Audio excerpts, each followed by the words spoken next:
Salut! Juste, je viens de réaliser que le micro-cravate, c'était pas forcément une super idée parce que qui porte encore des cravates en 2024, pas les femmes. Bref, je continue ma lecture d'Exode. Je suis dans le chapitre 2 et j'aimerais bien faire une petite leçon à chaque chapitre et un truc qui nous parle de manière concrète.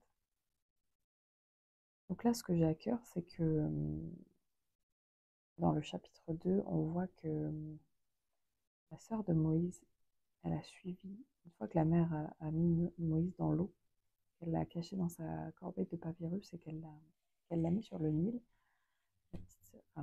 La grande sœur de Moïse a suivi le long du Nil le, le bébé pour voir ce qu'il allait en advenir. En fait, ce qui m'a touchée, c'est dans le verset 4, la sœur de l'enfant se posta à quelque distance pour voir ce qu'il adviendrait.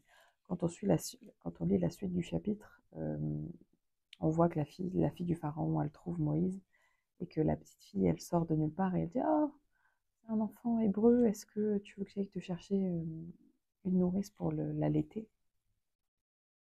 Et que la fille du pharaon dit: «Bah oui, va chercher une nourrice.» Donc en fait, à nouveau, la sœur de Moïse permet que la mère de Moïse le récupère et l'allaite pendant un certain temps. Il n'est pas écrit combien de temps, mais en gros, on sait que Moïse il va passer ses premiers mois avec sa mère dans cette atmosphère culture hébraïque. Donc en gros, il va grandir avec ses racines, qui est, on sait, dans le développement de l'enfant, hyper important. Tout ça pourquoi je voulais vous dire que on m'a fait un lien avec des fois dans nos relations, on traverse des moments qui sont un peu compliqués et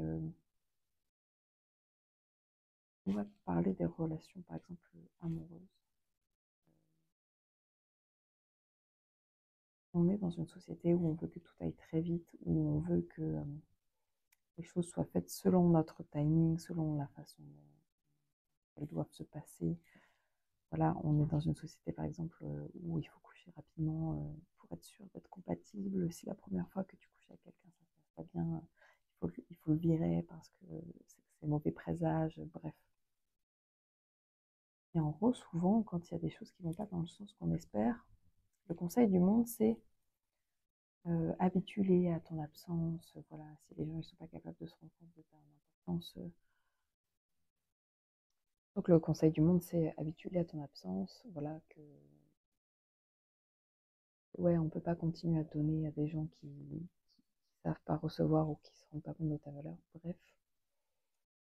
Et du coup, des fois, c'est tout blanc ou tout noir. C'est-à-dire que si ça va pas dans ton sens, il faut que tu coupes complètement les ponts, que tu laisses le Seigneur travailler, que ceci, que cela. Mais dans cette situation, vraiment, avec la petite sœur de Moïse, la grande sœur de Moïse, pardon, on se rend compte que le Seigneur permet parfois qu'on soit un peu distant d'une situation qui est importante pour nous, mais qu'on soit quand même porté de main et que très rapidement, en l'espace d'un claquement de doigts, on puisse devenir à nouveau acteur de cette situation.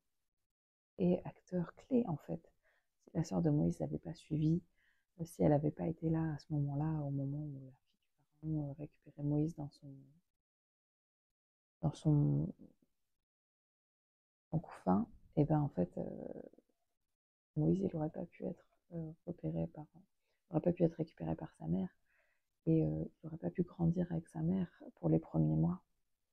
Et du coup, voilà, en fait, je pense qu'il faut arrêter d'écouter les conseils du monde. Il y a beaucoup de sujets, et particulièrement sur ça. Si tu sens que le Saint-Esprit t'a mis à cœur, que tu devais continuer à prier pour une personne, que tu devais continuer à intercéder pour une personne, que tu devais continuer à envoyer des encouragements pour une personne, que tu devais continuer à prendre des nouvelles d'une personne, que tu devais continuer, je sais pas, à bénir quelqu'un, même si les circonstances autour de toi ne montrent pas de fruits. Il faut être sensible à l'Esprit Saint, lui qui te guide en fait. Mot de la journée. Je vais réussir à faire un montage de cette vidéo parce que j'étais coupée en plein milieu. Bref, soyez bénis et n'oubliez pas, le monde peut dire ce qu'il veut, les gens peuvent dire ce qu'ils veulent. Le monde peut dire ce qu'il veut, les gens peuvent dire ce qu'ils veulent. C'est celui qui a le dernier mot.